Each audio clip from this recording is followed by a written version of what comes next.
Na minha frente está o Nokia 3210 e hoje eu gostaria de mostrar como você pode selecionar e deletar várias fotos de uma vez. Comece abrindo o menu e depois vá para o aplicativo de galeria.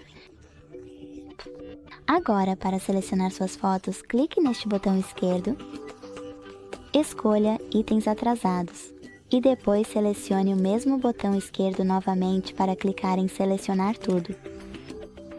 Para manter algumas dessas fotos, clique nas que você escolheu e para se livrar do resto, use esta lixeira à direita. Então confirme sua escolha na janela pop-up. Muito obrigado por assistir. Se você gostou deste vídeo, deixe um like, comente e se inscreva. Tchau!